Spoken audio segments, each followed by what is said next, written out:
All right. I would like to call to order our Academic Achievement Committee meeting. Welcome, everyone. I'm Shayla Adams Stafford, Chair of this committee and the District 4 representative of the Prince George's County Board of Education. Thank you to everyone for being here this evening. We are going to move forward to public comment. We have one registered public comment speaker this evening. You've been registered to speak in a public forum where the committee will listen to your comments. The committee will not address your comments. You must speak on the topic for which you have been registered. All registered speakers will have 3 minutes to provide comments. At the sound of the buzzer, speakers may complete that sentence only. Registered speakers may not relinquish any part of their speaking time to another registered or unregistered individual. Speakers may not address individuals or issues with profanity or derogatory terms. You'll be warned once. If you continue, you may be asked to leave the meeting. Speakers are encouraged to use titles rather than names, for example, principal, CEO, deputy, superintendent. Your adherence to these guidelines will enable the public participation process to move smoothly. Our first registered speaker for tonight is Christy Lynch on the topic of creating more non-traditional learning opportunities. Well, I do not see her in the pool, Okay. but that was important to do. So if she does come, we don't have to do that part now. Okay. All right. So I'll circle back up here. All right. So we have a quorum now. Yep. Okay, so may I have a motion to approve the February 28th, 2022 meeting agenda? So moved. All right. All in favor? Aye. Okay, great. The agenda is approved. And so may I have a motion to approve the January 24th, 2022 meeting minutes? So moved. Second. Are approved. All right. So today we are going to have 2 presentations from our science program and our social studies program. So we'll begin with item 3.1, PGCPS K12 Science.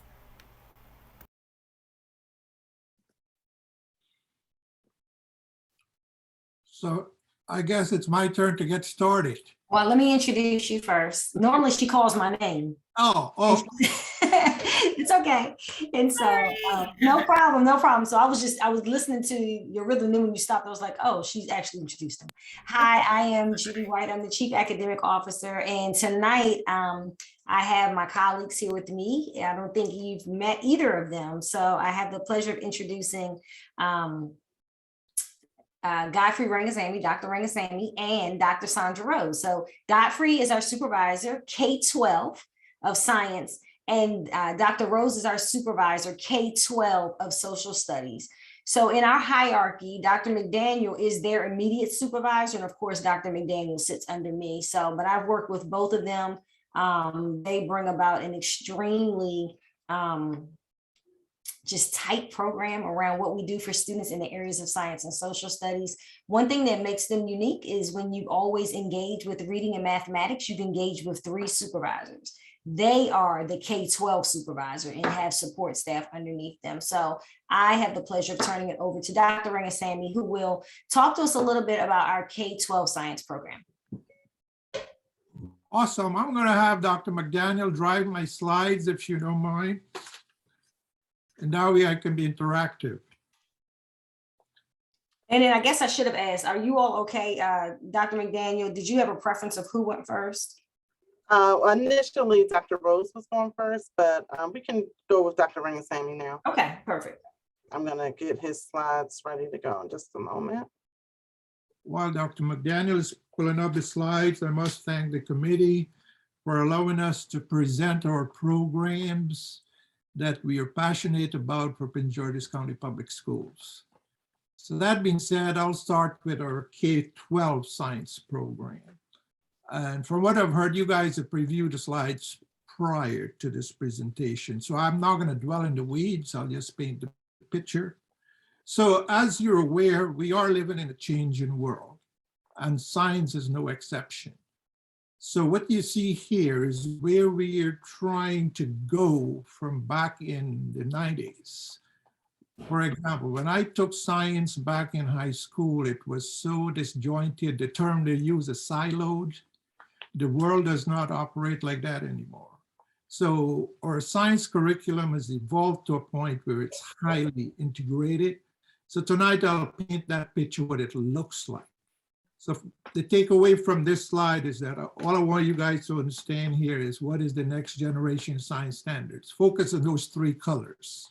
So once you, as you're going through the slides, or we're going through the slides, you'll get a better understanding of the significance of those colors. Next slide. So from the 1990s to 2013, when we adopted the next generation of science standards, Maryland was one of the first early adopters. So that being said, Prince George's County Public Schools K12 science curricula were in no way 100% aligned in 2013. So as a district, we engage an external auditor to audit our grades 3, 4, 5, 6, 7, 8, and high school biology curricula. And there were some significant findings. There's some glows and grows. So based on the current research you're seeing there, they suggested that we do some tweaking. They also suggested that we engage in publishers/vendors to choose the best possible high quality curriculum/resources to use in our K12 science program. So to date, what we have is a continuous improvement program K12 to align our curriculum docs with fidelity to the new science standards. So this slide represents an evolving trajectory. So what is the next generation of science standards? As I said, we live in a ever-changing world and highly interconnected, and it doesn't have to take a pandemic to bring that out. But this set of standards highly researched from all aspects of professional academia, parents, students, researchers in the field, and external folks across the world.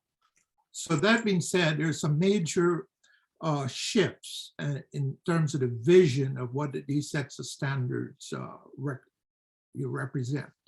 First of all, they're three-dimensional. I told you guys to focus on the three colors. So I'm going to talk about the blue, the orange, and the green. So the three-dimensionality of the standards include what you call the science engineering practices, the blue, the content, which is a discipline core idea, the orange, and the green, which is your cross-cutting concepts. Prior standards isolated these, and kids, their neurons are not wired like that. They're wired to make these connections. So that being said, engineering practices are constant. Prior standards did not have those. Kids in K12 are trying to make sense of the world through phenomena-based instructions.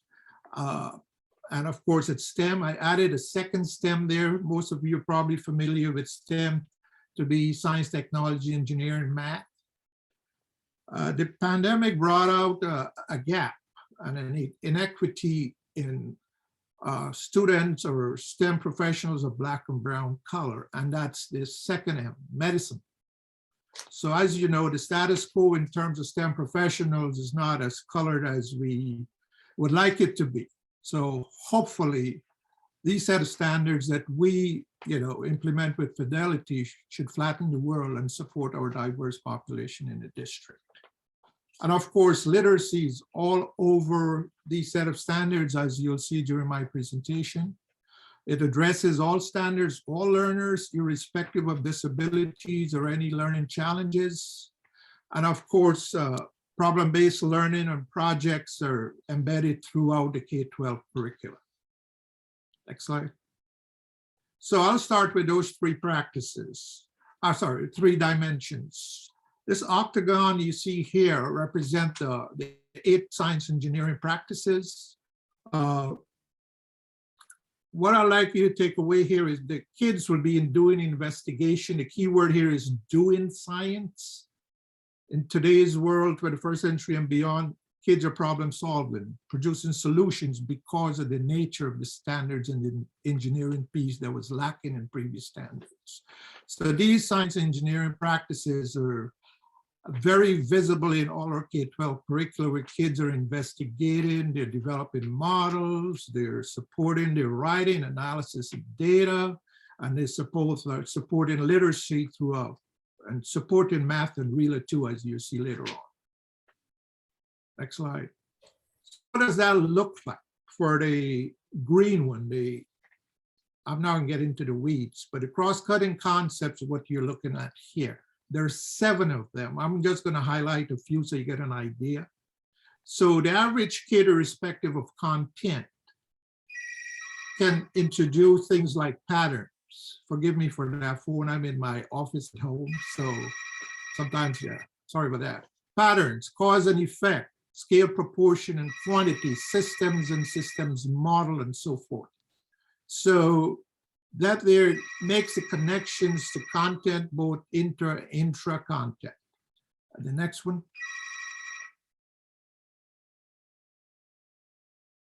So okay, so we are there. So then here we go. So the orange represents the actual content. So what I did, I just want to show us a learning progression of what happens in elementary, middle, and high as the kids matriculate to higher grades. It gets more complex, and the complexity is a function of the standards that's been addressed, and that's very explicitly cited in our curriculum docs from elementary to middle to high. Give you an example. Could we go back to the orange? Yeah, just an example. So for elementary, for example, the standards are grade banded, kindergarten, first, second, third. Whereas in middle school, it's just jumbled at 6 through 8. And then high school, it's jumbled again. Okay, so we have to internally disaggregate those to match our pacing guides or kits and so forth. So for this year, we roll out a brand new adoption for middle school 6 through 8.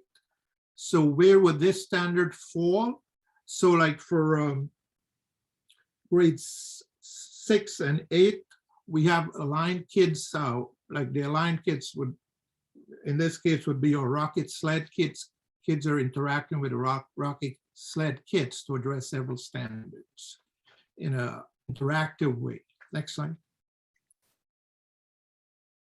This slide I wanted to share with the group just to bring forth some of the challenges we are experiencing as we rolled out this new set of standards. And it's not like today, it's back in 2013.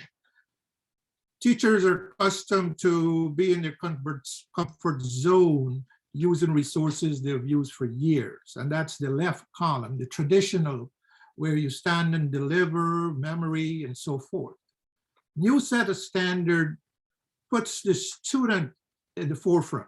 The student is the one conducting the investigations, asking the questions, analyzing the data, working like scientists, engineers, mathematicians, and group, coming up with consensus models and so forth, utilizing those 3 dimensions. So the right column is a major challenge, especially for K5, where content and pedagogy capacity are kind of limited in the K5 environment because of the kind of courses the teachers took while in college. Most of them may have taken a life science course in college, and not necessarily a physical or earth and space, which all kids have to take.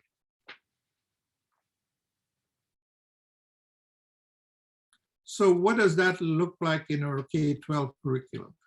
Any one time you go to a curriculum instructional side, the curriculum wheel, and you pull up elementary, middle, and high, you will see these color-coded lesson plans and units. And the reason for the color codes, again, would be to integrate our 3 dimensions of the next generation science standards. So the top part of the lesson or the unit came straight from the standards. We did not recreate those. That's what the next generation science standards asking teachers to, ensure that the students master through investigations. So it's somewhat similar. So for or K5, the first one, for example, we have kits, but they're not 100%, and we have curriculum, but it's not 100% aligned. And the reason for that is that was one of the first adoption we did just after audit back in 2008 or something, but we are up for a new adoption for next year for elementary. So we're still pushing to do 100% alignment to the next gen standards to include kits so the kids can interact and, with fidelity to problem solve for solutions. Middle school, as I referenced, we just adopted Discovery Ed Science Textbook. So the kits are aligned to the module. So that's 100% aligned. How do we know it's 100% aligned? There are several research bodies out there that actually look for alignment for various standards. In this case, the Discovery Ed resources was highly rated by Ed Reports. Ed Reports is a body that looks into alignment with fidelity to various standards, and they rated Discovery Ed's middle school textbook very highly. In terms of high school, we have several courses, and we are still, again, continuously improving these to reflect the state's mission and vision for science, and of course, the state assessments reorganization. And I'll probably talk a little more about that. Next slide. So I referenced earlier that these new sets of standards are, you're loaded with literacy opportunities. Literacy through the lens of that definition that's on top of the slide, where students are actually put all the learnings together to problem solve, not necessarily for academics, but for daily living, to become global citizens. What does that look like? So this diagram here demonstrates, the interconnections of math, science, and English language arts in terms of literacy. Students are asked to construct explanations that occurs in math and real and science and social studies. Students are asked to engage in argument by reading technical passages, extracting evidence to support a particular claim. Students are asked to obtain, evaluate, and communicate information, not necessarily to their peers, to adults, to the community, to the world, so that they can produce, in engineering's case, prototypes, or they can solve problems in their community, in the school, in the state, and globally. So literacy is all over our K-12 curriculum. Next slide.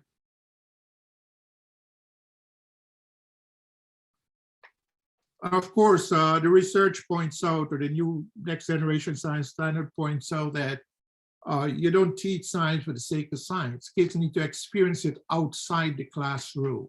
So we provide several opportunities, as you can say, be it our science fairs, or international science fairs, or Summer Literacy Institute, or Secondary Science Literacy Institute, and various partnerships, elementary, middle, and high.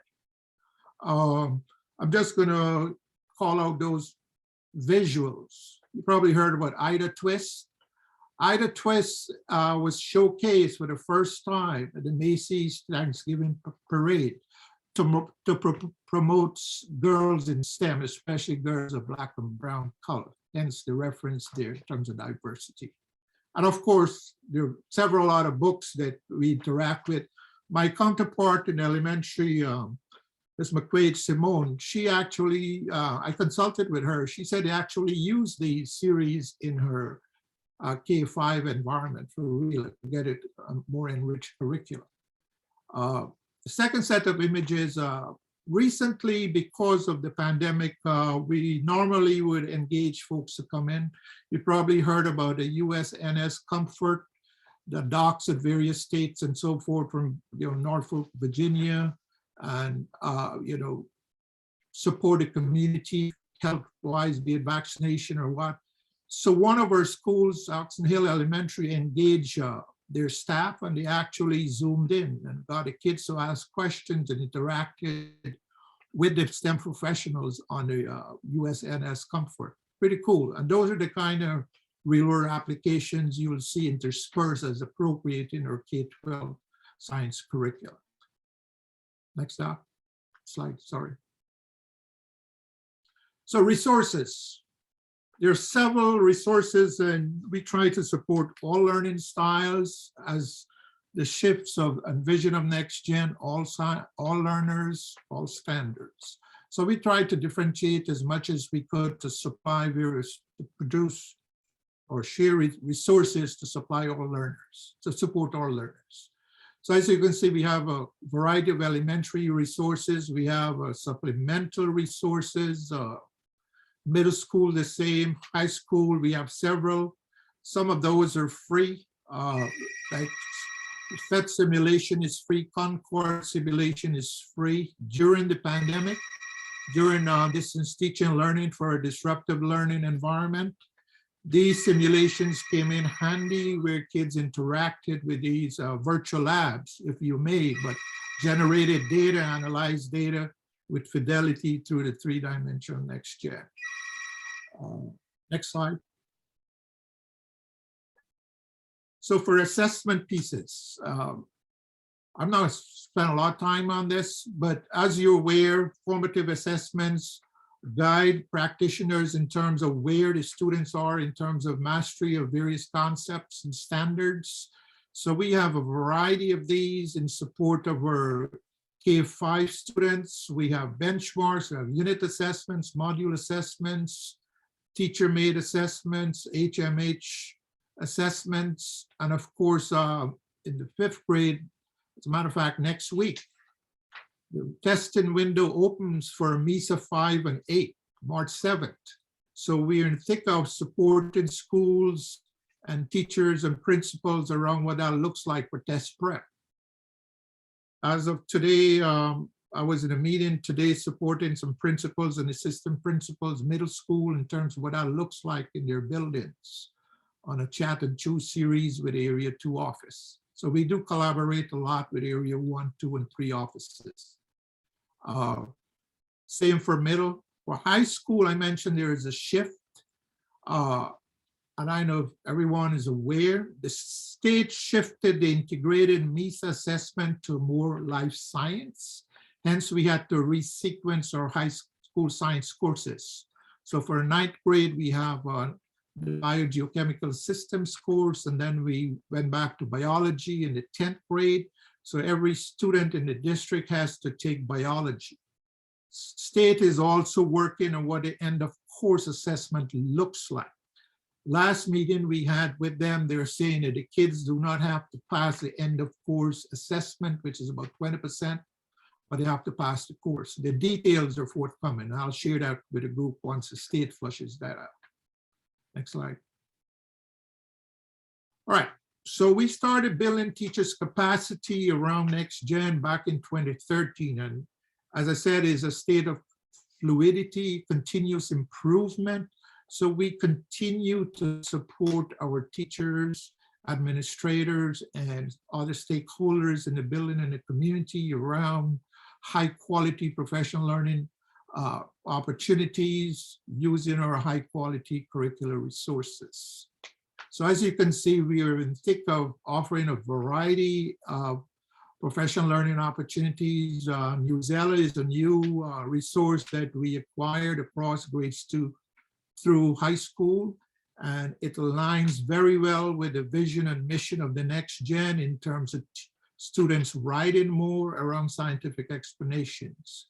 So building teacher capacity around claim, evidence, and reasoning to drive home this literacy piece is huge. Next slide.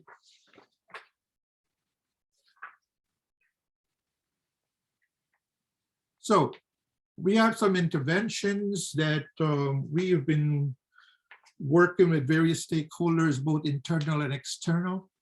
So for example, the Outteach is an opportunity we started last year during the pandemic where they coach various teachers and coaches. We couldn't have gone out to learn science in a more environmental friendly way, citizen science type of stuff, doing science outside the environment. But they were very creative in supporting our K5 teachers and virtual PL professional learning opportunities. We also partner with our ESOL and special ed offices to support all learners. And that's a continuous collaboration, I would say, across all grades, K through 12.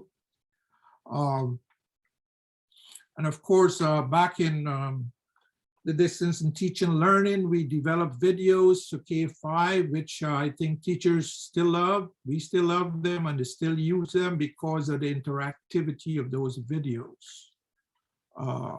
Same thing for middles. For high school, we have a variety of simulations. We have a vendor, Explore Learnings, supporting us in meaningful, 100% aligned simulations to our biology and biogeochemical systems course. And those are the gizmos you see under the high school. As I said, we are collaborating with ESOL and special ed, and we are excited to share some partnerships when it comes to specially designed instruction SDI for students with IEPs. We also are starting to support with fidelity the whole CRI program for elementary, middle, and high. We had a very robust meeting last week, and both the CRI team, special ed, ESOL, and the science office team, we were excited to support them through the lens of all learners, all standards for next gen. This is the first time we've collaborated for elementary and middle. Back in the older standards, we collaborated just for the biology CRI in the high school. So the whole notion of learning progression, I think, would, make an impact in student achievement around CRI students. And I think that's all I have. Unless you have questions for me. Wow, 6 o'clock. Thank you. Thank you so much.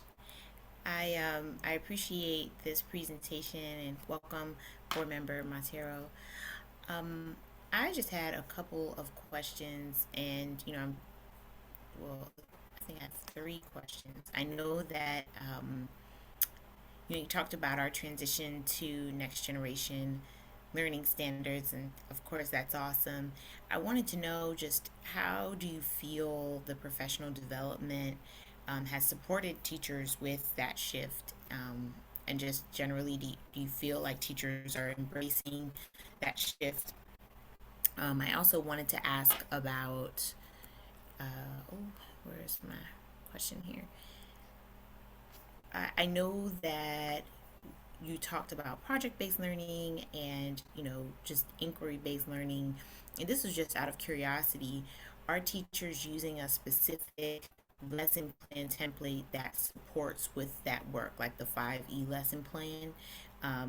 That was one of my questions. And then I also wanted to know just a bit more about what we're doing in moving towards CS for all, computer science for all. I think that that is like one of the sort of biggest opportunities that we have right now on the verge of this 4th digital revolution that we're on, and getting students able to code. And I know we have so many schools that are doing such great work there. Maybe you could talk about that and sort of what we're doing in that respect. Thanks so much. Before Dr. Rangasamy starts, just wanted to know that computer science does fall under another supervisor, but Godfrey, definitely feel free to add any information that you do with coding as you work across the teams, because they do work in collaboration one with the other, but it does fall under one of our supervisors under career and technical education. I must say, I must applaud you for great questions. So the first one, PLOs, like any shift, any change curve you look at, you always going to have a percentage of naysayers, a percentage of resistors, a percentage of folks who's going to take the ball and run with it. So we have a variety of those teachers interspersed across K12 in the district. So we try to be very creative to get those naysayers and the resistors. We try to be creative in hosting office hours for the last 3 years, office hours, one-to-one collaborative type of planning, going into their collaborative planning sessions at the school virtually, of course, the last 2 years. And just get a feel for the health of conversations going around or some deficiencies that they may have and opportunities for building their capacity, both content and pedagogy. So we do have that, and all the research is saying that that's going to be ongoing. We're not going to have a perfect school district as large as ours, where 100% of our K12 science teachers would be exemplar. Otherwise, we won't have a need for a Charlotte Danielson, would we? So that being said, yes, so we continue to celebrate those high flyers. We involve them so they can turn key and peer coach and peer review and peer, support. So yes, so we do have a percentage of those. I don't know if I answered question 1 adequately or not. Godfrey, I would also add that in the summers, for the last 2 summers, I know specifically science has been a part of our literacy conference. And teachers have a chance to come in the summer and they're paid. And they have attended around many contents, usually normally reading, mathematics, science, and social studies. So they will have an opportunity there for a week long to work with their colleagues around next gen standards. Awesome. Yes. Like, for example, thanks for bringing that up, Dr. White. For example, last summer, virtual, we had about 500 participants choose their topics. We brought in some experts in the field, like Dr. Brown, Science in the City. He wrote several books through the lens of Black kids in an urban setting. And, they were excited, but what we are not seeing is taking that professional learning opportunity and turn keying it 100% with fidelity in their classroom. We have a percentage of teachers doing that. We're not seeing like 100% across the board, but I think it's a human tendency in terms of, the whole notion of self-efficacy and so forth. But yeah, we continue to push that. Second question, PBLs and 5Es. The whole notion of 5Es and the new standards has been around since I've been in science education over 38 years. And since I've been in science education over 38 years, 5E has been the modality for lesson plan development. When the next generation science standards came out, it was a good fit. So we continue to use the 5E model to engage our kids, have them explore, analyze, and so forth. Let me spend some time with your question about PBLs.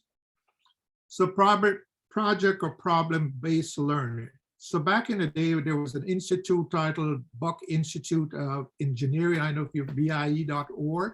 Yes, I worked with them for many years, so I'm familiar. Awesome. I'm happy to hear that PGCPS is so their resources. They've evolved now to Buck Learning Institute something, right?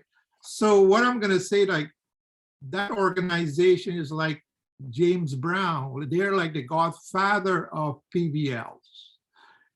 I'll use an analogy here. It's cross-content collaboration here. So that being said, we try to infuse PBLs at least once a quarter. Show me a product, solve a problem, design a prototype as appropriate for the standards, what the standards, in this case, the performance expectation calls for. That's the name of the standards in the new set of science standards. Did I answer question 2? Just to give you an idea of moving forward with the new course that I'm excited about, not new course, new resources, our environmental science course. We're going to start from scratch. We just adopted an exciting resource. We're going to ramp it up to include climate change standards, to include, I'm sure you are aware of the 17 Sustainable Development Goals from the UN, make it global, state, local. Really ramp it up through the lens of environmental literacy in the district in sync with what the state is pushing. Probably heard about MeWes. You're excited. All those are PBLs. I was actually going to ask, and this might be a Dr. White question, and Dr. McDaniel, has the district explored developing sort of in-house projects that would happen quarterly or with each unit. I know that in DC, there was an initiative, the Cornerstone Initiative, in which it was like the floor of a project, right, not the ceiling. But every science course, or I believe they stuck with the four major. They may have developed them for each discipline, but there was a expectation of doing that cornerstone project just to kind of give people exposure to doing this work in action. So I was just wondering if something that we have happening here in the district. Kia, I'll let you jump in first and I'll come behind you. So yeah, we do have projects across our curriculum. And so some examples in our middle school ELA, you can see our students doing a passion project that they are focusing on, and it crosses across different curricular areas, and that they're doing the research in different areas and bringing it back in their ELA classes. As Dr. Rangasamy mentioned, project-based learning within his courses across the different quarters. So you'll see it in different places across our curriculum, so that our students can take the skills that they learn in one content area and apply it in another and see where it really applies in real life.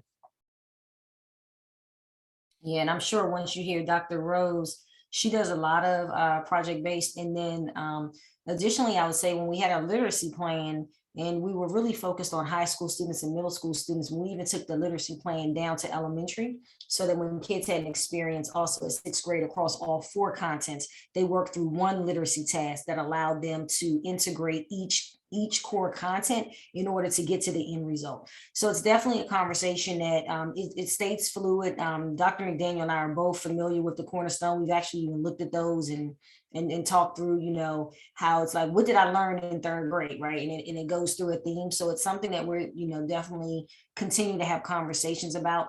And while we're doing that, just it's important for me to make sure that all of my supervisors are really providing students with a chance. Math, when they came, they talked about, they actually learn through tasks, like their curriculum is task-based when it's actually introduced as content to the students. And so it's definitely a priority for us, and we're always looking for ways to make that better and to challenge, to make it fluid, and have, especially in elementary, having conversations across the concepts.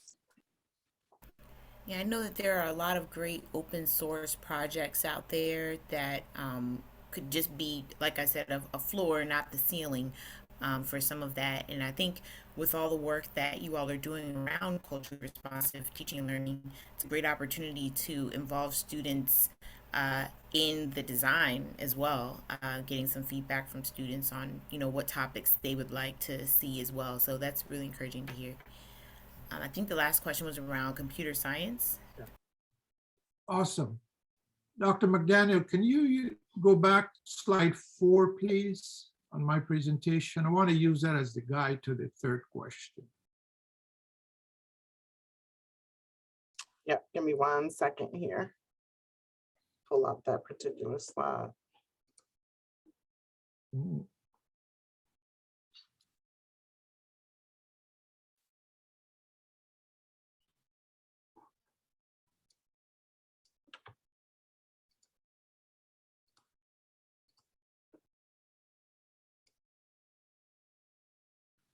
So this slide on the bottom right, there is a report that came out last year.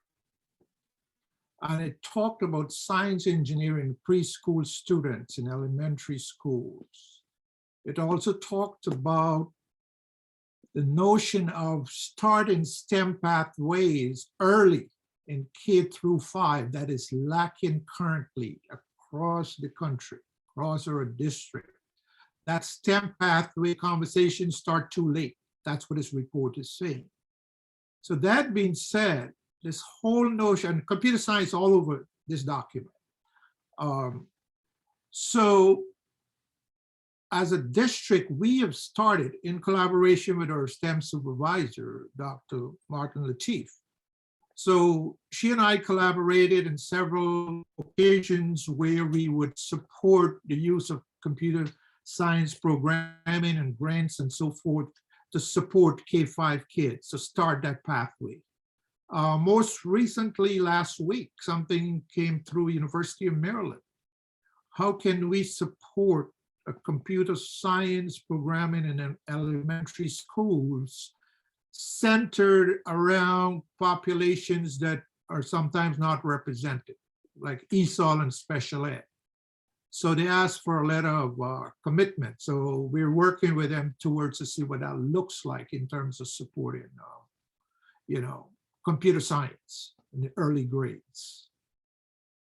And of course, we have several programming in middle schools and high school. They specialize in various through the business ed department, I think. I don't know if I answer your question or not, but. Yeah, I would also add in Kiana Bannerman, who is the supervisor for computer science. She's also working in elementary schools right now. We actually have a partnership with Amazon Buddha. And so they're going to be doing that. And it's another one that came through as a partnership to really focus on elementary school, because we really actually do a really good job in our middle and high schools. In middle school, they have to have computational thinking as a graduate, not necessarily as a graduation, but well-rounded curriculum. So every middle school student has to go through a computational learning course. So to Godfrey's point of that report, we're really trying to push down coding and computer science. We actually had a coding event, and several of the board members, you all actually came, and it was nice.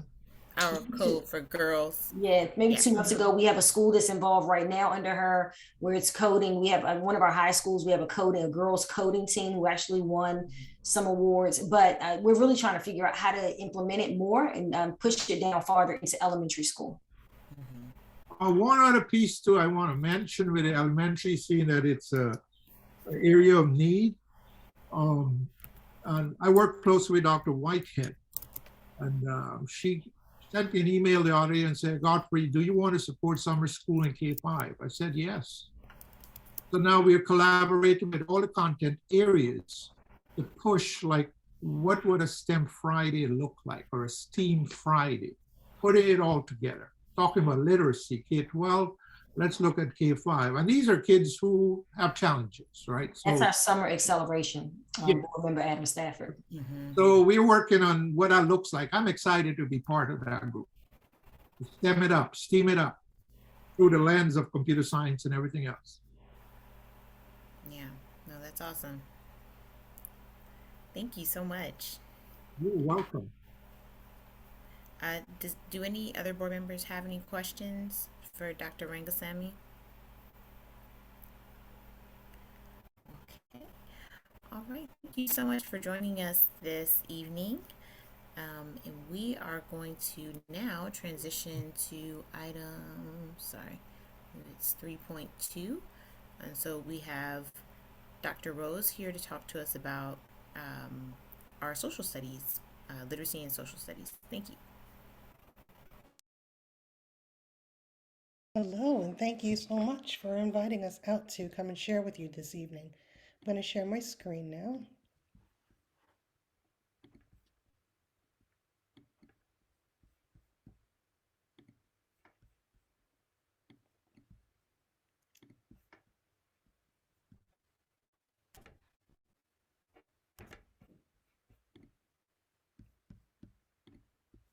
All right, so Academic Achievement Committee, thank you for having me out this evening to come and speak to you about the K-12 Social Studies program. It is my joy and pleasure to share with you the passion that I get to engage with every single day in working with our curriculum and working with teachers across our district to deliver a social studies program that helps students to find their why as they prepare to become college, career, and civic life ready.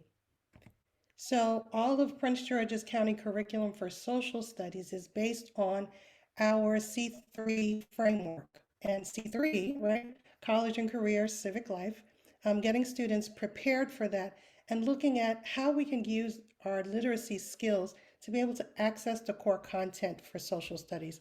And our 4 content disciplines that you'll find within the C3 documents really engage students around civics, economics, geography, and history itself. Through that, the literacy standards from Common Core are embedded, and that gives our teachers the tools to teach students how to access the content effectively. Sorry, my computer is completely spazzing. Let's go back. Okay. So in that, we'll take a quick look at what the core components are in our curriculum by level that speaks to the disciplinary literacy skills that help our students to get to the point of taking informed action. And so at the elementary level, you'll find that our students are really focused on identifying content pieces, making connections to their real world life as they source through documents, use those documents to be able to find evidence, to be able to make meaningful connections to how they live and see the world through their lens. In middle school, it evolves a little bit more where we focus on the analysis and more application of content in ways where students are now learning to take informed action to demonstrate their learning. And then in high school, that's where our students are really into deep analysis, content application, and collaborating with one another around various projects and core content pieces. And they do that through the texts that they get with our core programs that we have, such as the DBQ project, which is our document-based question project, and IXL to shore up their skills for literacy around reading and writing in social studies. And then our core curriculum helps to shape where our teachers take our students through this progression for content. When we take a look at how our curriculum is formatted, for K12, it's an inquiry-based curriculum. So students use their disciplinary skills to access content through an inquiry question. They dive into specific content focus, so whether it be civics, economics, geography, or history, they focus in on this core content, and then they have opportunities to demonstrate that learning with support with their teachers in a gradual release model. And then they decide how then they want to take informed action with the new knowledge that they've gained. And so what that looks like within our curriculum documents are through the use of simulations, deliberations, our students get to research, and then they're active writers within their classrooms on a regular basis. And so in our simulations, we have partnerships where we provide our students access to Model UN, Model Congress, mock trial, where students really get to step into these roles. And as they're thinking about how to be a historian, how to be a political scientist, and career civic life, they get to model some of these practices within the simulations. In the deliberations that they have within their classrooms, we have over 56 electives in social studies, and we have them starting in middle school and into high school. And so we provide students with opportunities for them to do things like our Project Soapbox program, where students pick an issue that is near and dear to them, as well as their communities.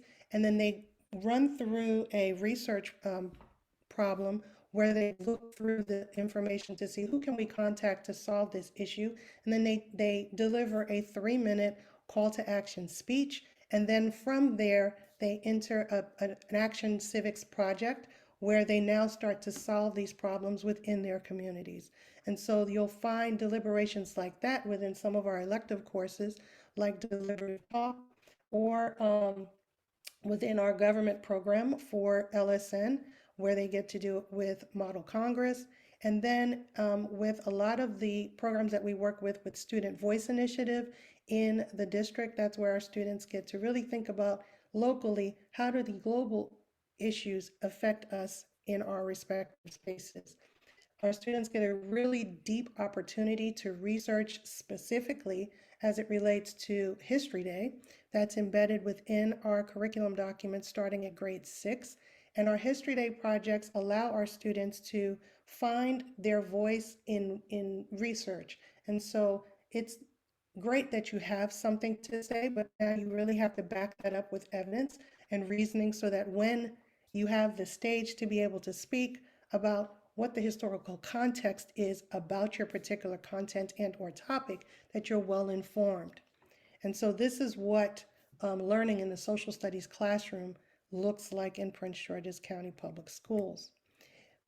When I talk about our literacy practices within social studies, so I showed you the standards before, and these are the 4 literacy practices that we engage in at the beginning of every curriculum document in social studies. It's what drives the content.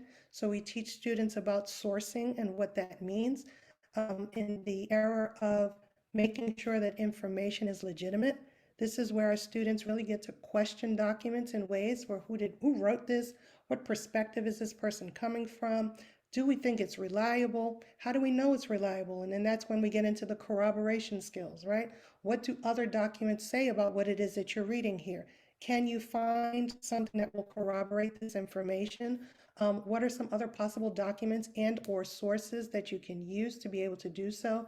And then now let's start to dig in a little bit deeper when we get into the close reading for students to be able to take a look at what claim is this person making in this text and or video piece that you're watching?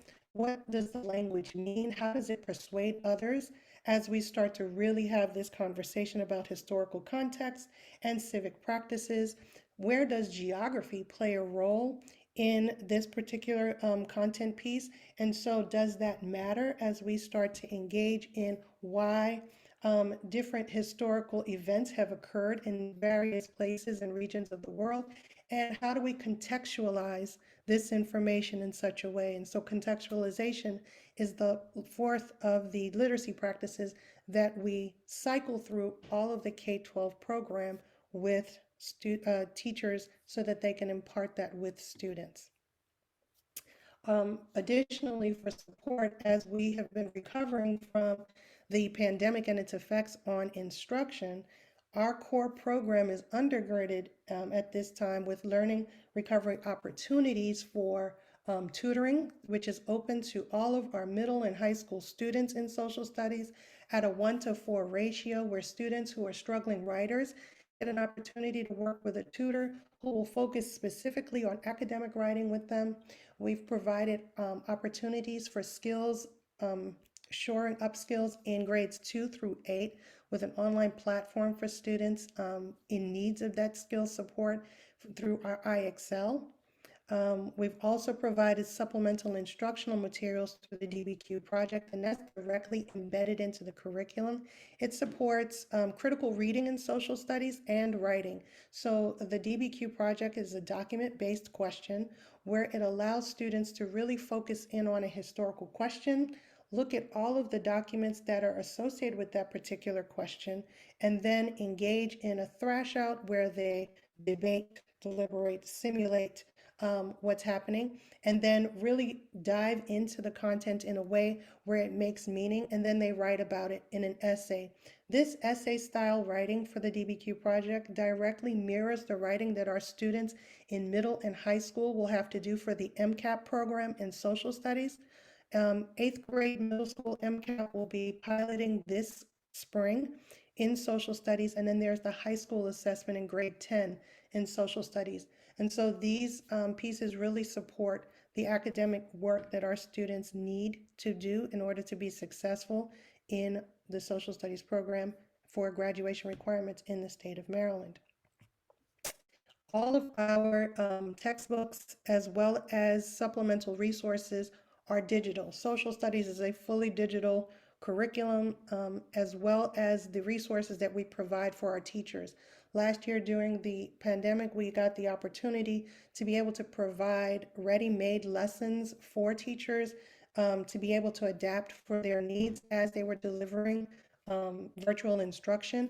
And then this year, we've cycled that same information to be able to use in a hybrid model with students. So as they're in the classroom with the students, they can also use this information for opportunities for students to be able to focus on content when they're not with the teacher.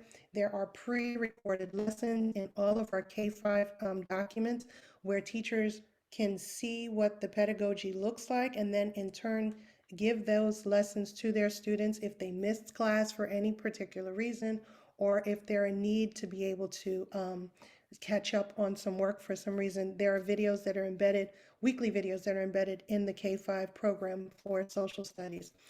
This is a screenshot of our Clever platform, which houses all of our digital resources for Prince George's County at this time. And what you'll see here are all of the different vendors that span the elementary, middle, and high school continuum in social studies.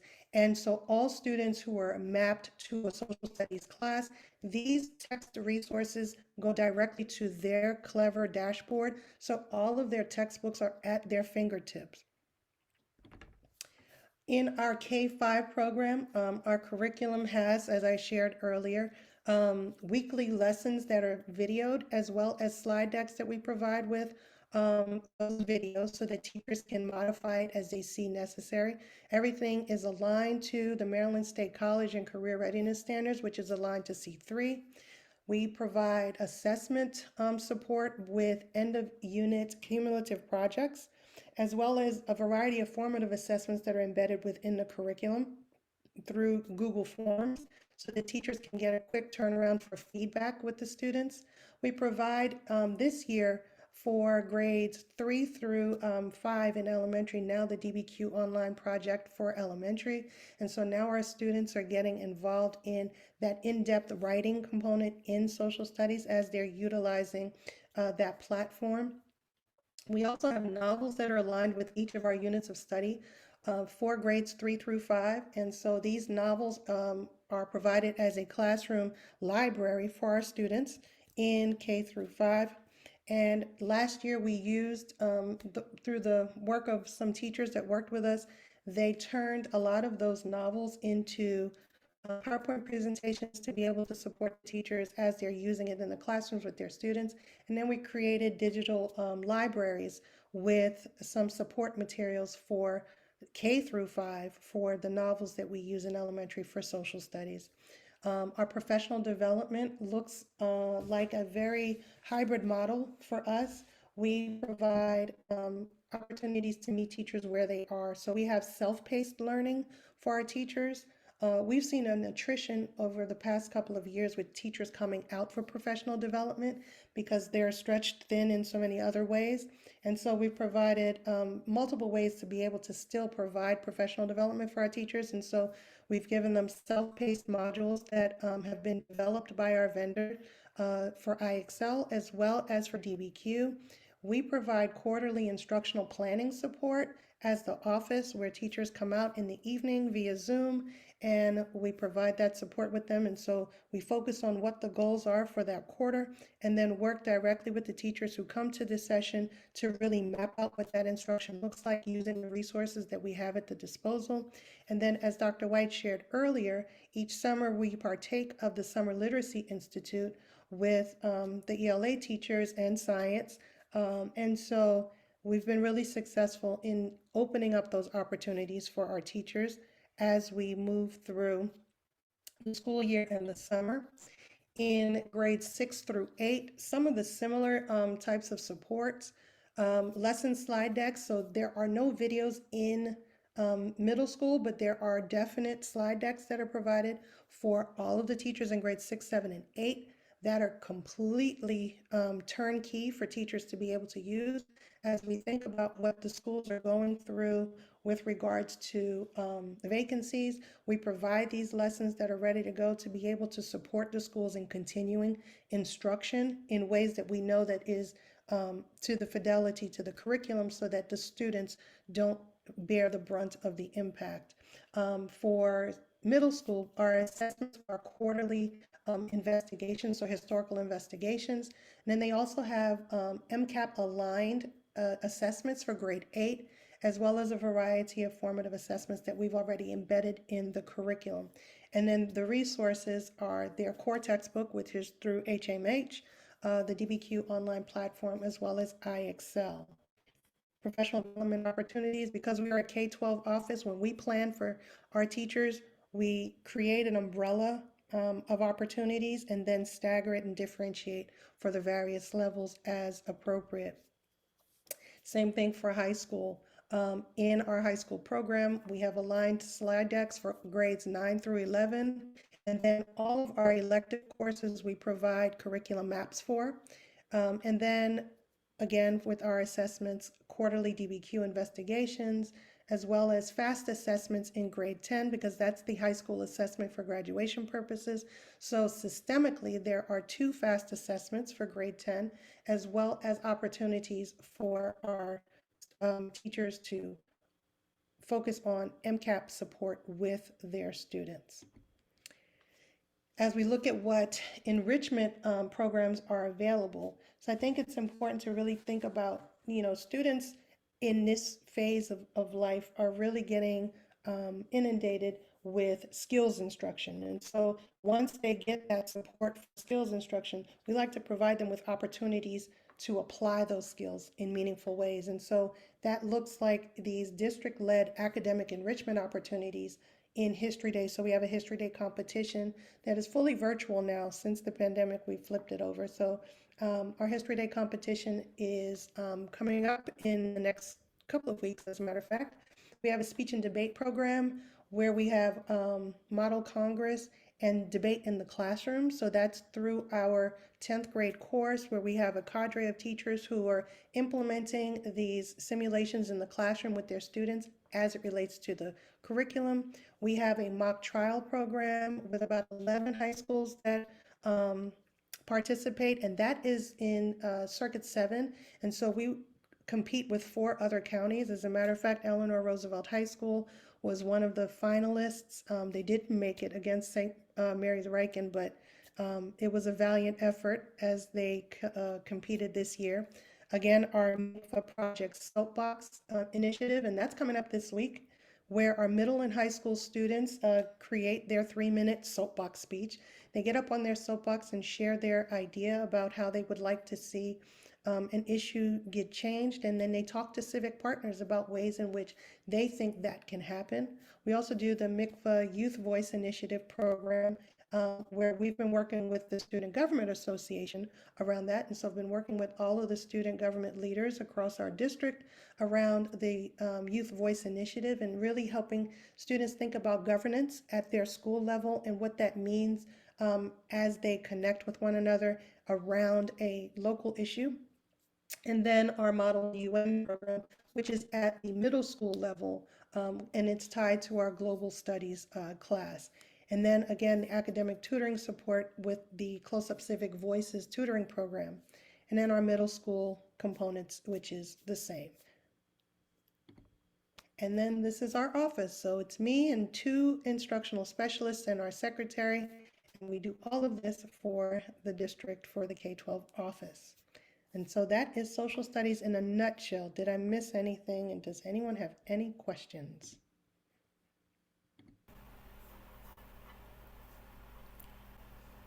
Right. Thank you so much for that presentation, Dr. Rose. I had a few questions. If any of my colleagues wanted to go first, I wanted to in that space. Okay, go ahead. Board Member Alvaro Sedon Luis.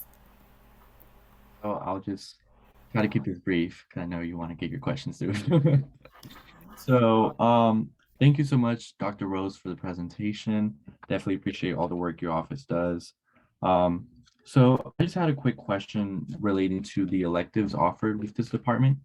And so kind of like how, I guess, these electives are offered across the county and how they're dispersed among schools. And so like some of the more, I guess, cultural enriching ones, like the African American Latin studies ones, and possibly even like doing like an LGBTQ studies course as well. So kind of how those electives are dispersed amongst our schools. So there's a programs offering book that the district puts out every year. It's on the PGCPS webpage. And all of the courses that fall under social studies for electives are there and open for all schools to be able to offer to their students. So when it gets to the school level, then schools have to discuss staffing and how they can do that as far as their guidance offices and who can teach those particular courses. But all of the resources and the curriculum for those courses are offered by my office.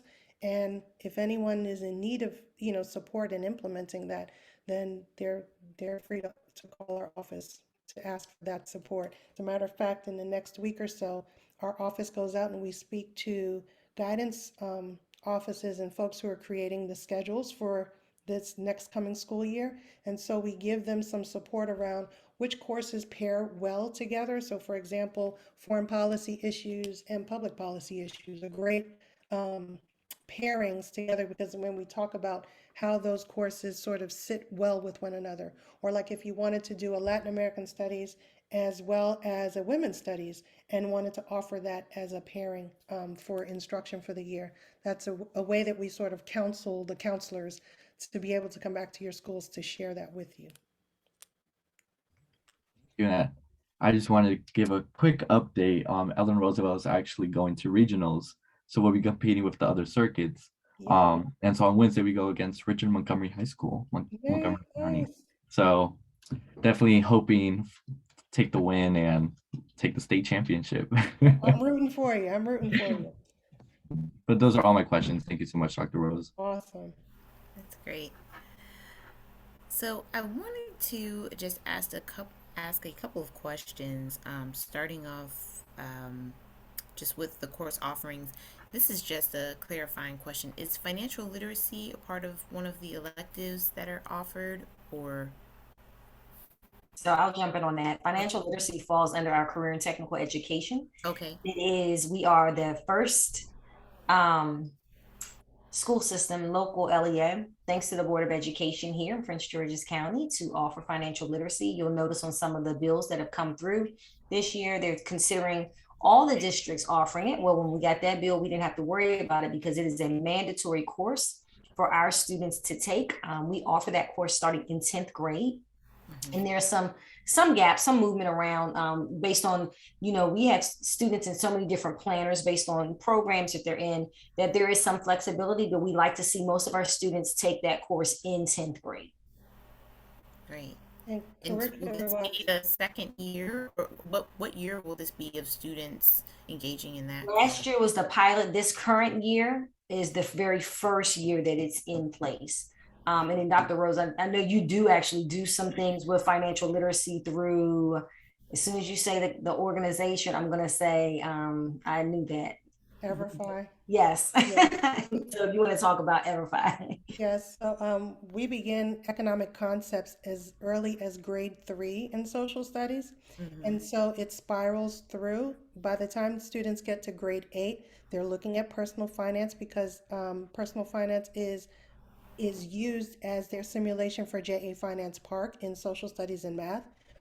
So now this year we have students in grade 7 and 8 doing that, because we're moving it back 1 year. And then when they get to high school, they have another opportunity to touch on personal finance through their government class with our Everfi course. They can actually walk away with a certification for a 6-hour course doing that. And it's the final unit of study in grade 10 in social studies. And then we have an economics issues electives course in social studies. So that's another opportunity for students to be able to touch on personal finance. It's embedded in their curriculum for that elective as well.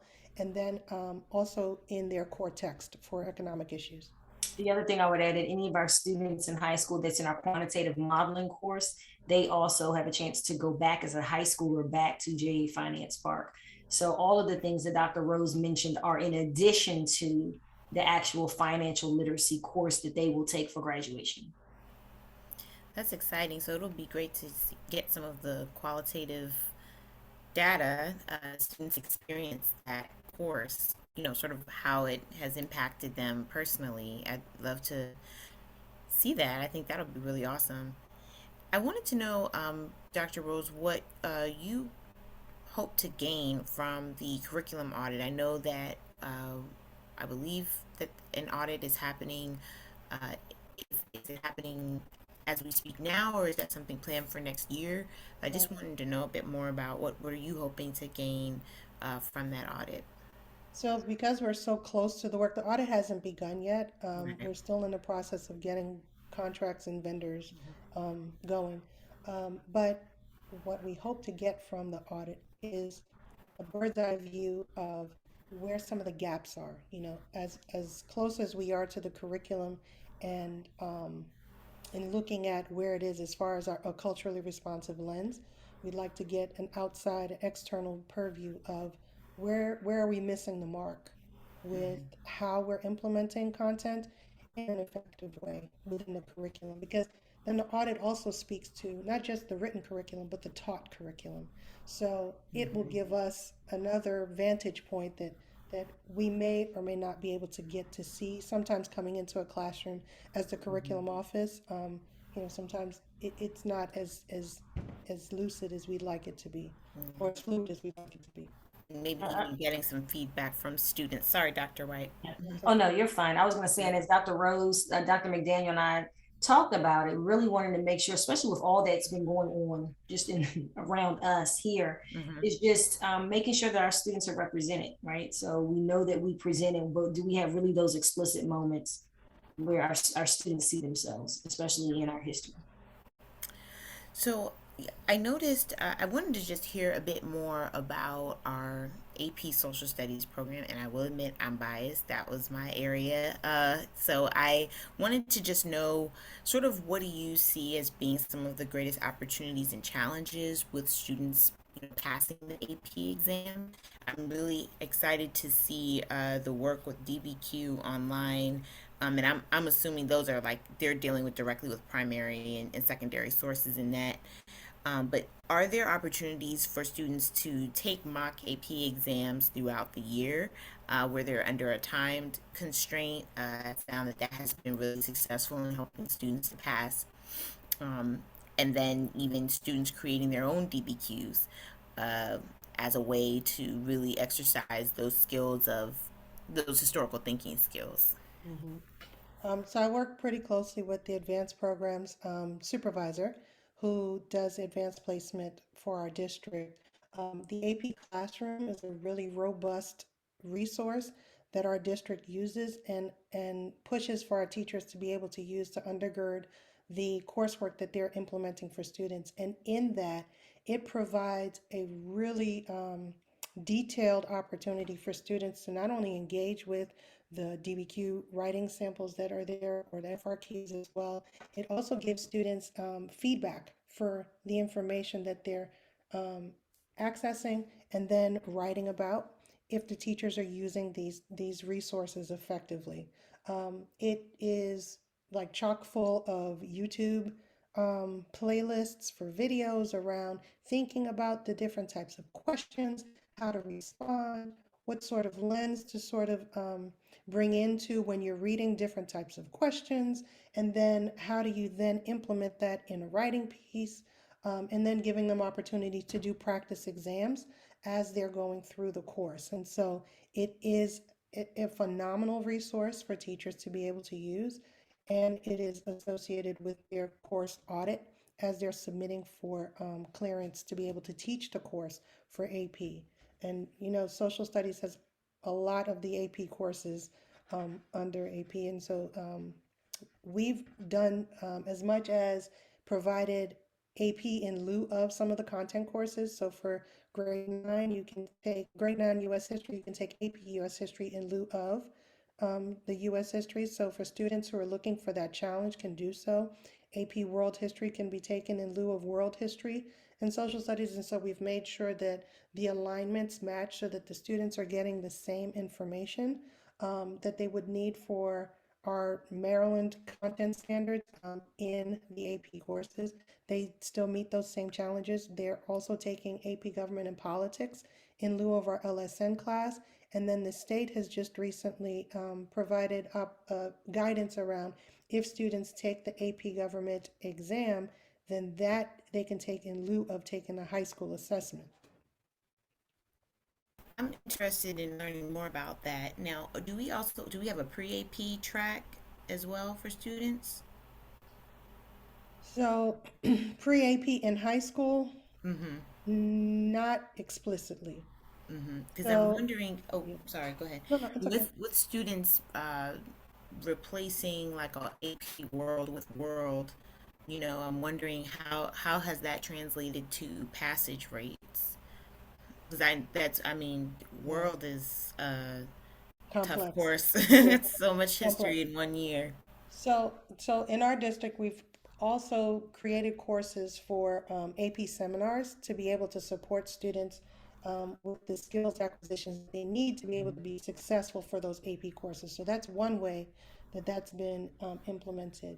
There are also opportunities through the Advanced Programs Office to provide support for students who are in these courses at the schools through their AP coordinators. And so that's been a way to sort of support that pre-AP work.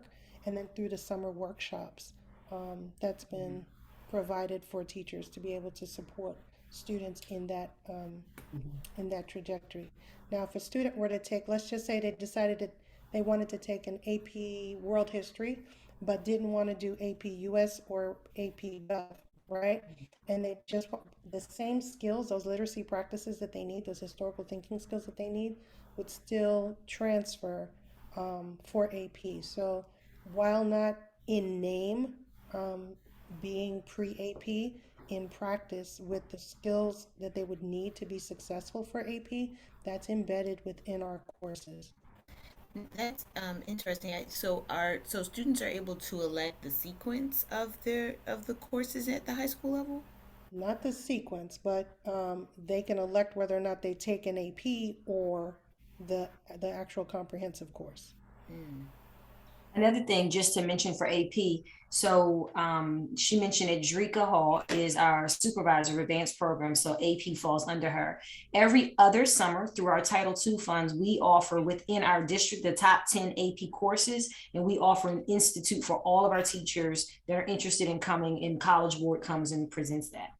The second thing is we offer our teachers in terms of professional development for AP is a day, an AP, the day reader, where they come and they talk to the teachers about how they score AP. So teachers, have a chance to see and score and really understand what's expected of our students. And then we also did a partnership with MSDE, and then we've carried on that partnership with EOS, Equal Opportunity Schools, where they've come and we started out working with 4 schools where we really looked at just access and opportunity. Who are the students in our buildings that we believe can take an AP course, and really not putting limitations on students around AP unless it's that you need a prerequisite. So we would never throw a student into an AP higher level math course knowing that they don't have the prerequisites to get in, but never telling a student, no, you're not a student that can take AP. So really trying to change schools' mindsets, really, and as we've worked with them, they paid a part of that contract and we matched that contract. But what our team worked to do is really look at succession. So when that's over, what are the practices we take from that to get all of our schools to really believe that any child in our buildings who would like to take an AP course can and has access to it. And then on the opposite year, when we're not doing our own AP conference, Howard University Board Member Montero offers AP Institute. And so like this year, we'll spend some of our funds, we'll put it out there for any AP teacher, but we'll also spend some of our district funds for teachers who feel like that they may not have been here last summer and would like to go to Howard's opportunity to really learn more about the coursework that they teach. You also heard Dr. Rose talk about the AP classroom. That is new. And Sandra, I want to say in the last 3 years, with the pandemic is like all rolled into one. I want to say it's in the last 3 years that they have created this very, very robust classroom. We can track every kid that's logged in. We can track if the teachers ever expose the students to those assessments in different pieces, and we can track to see, how far that if they're following that curriculum through that classroom. It's been really good. She's really worked with the coordinators of those programs and really train them to get in, to have the students have access into those programs, because they find that students have more success the more exposure they go through to the program. The other thing she did was really work with, so you heard Dr. Rose say she works tightly with her, is that she's really tried to work in a couple of areas to follow through, to really get them to look at the standards that are taught, so that when our content supervisors are out, they can actually go into classrooms and really see the content themselves as they're out in the field.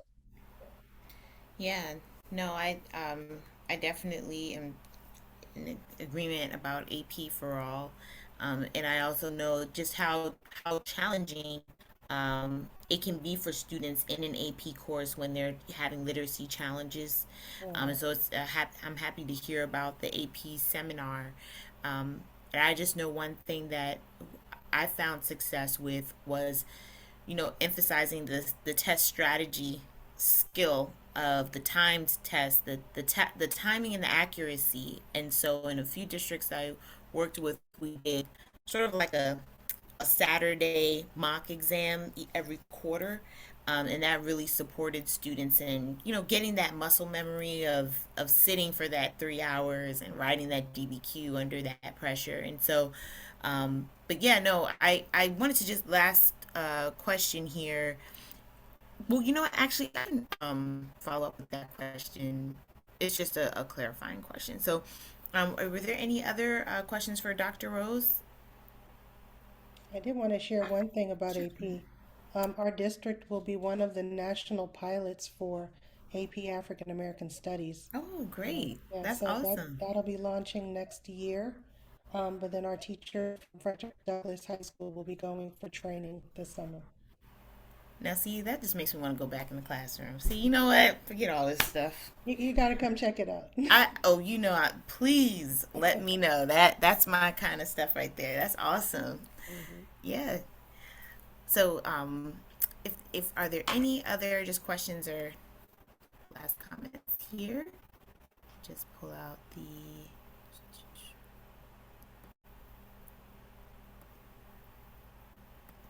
One other thing I just wanted to mention while I'm pulling up my notes here. I know that we are working on this collaboration with Blacks in Government, and I'm hoping that that will be a great way for students to get to go on some of the field trips to some of these locations in the city. So that'll be an exciting partnership once that starts to come to fruition. So, all right. Okay. Alrighty. So, colleagues, follow-up items from previous committee meetings are posted in board docs. Our next meeting will be March 28th at 5:30 p.m. And I just want to thank everyone for a great meeting, and may I have a motion to adjourn? So moved. All right. All in favor? Aye. All right.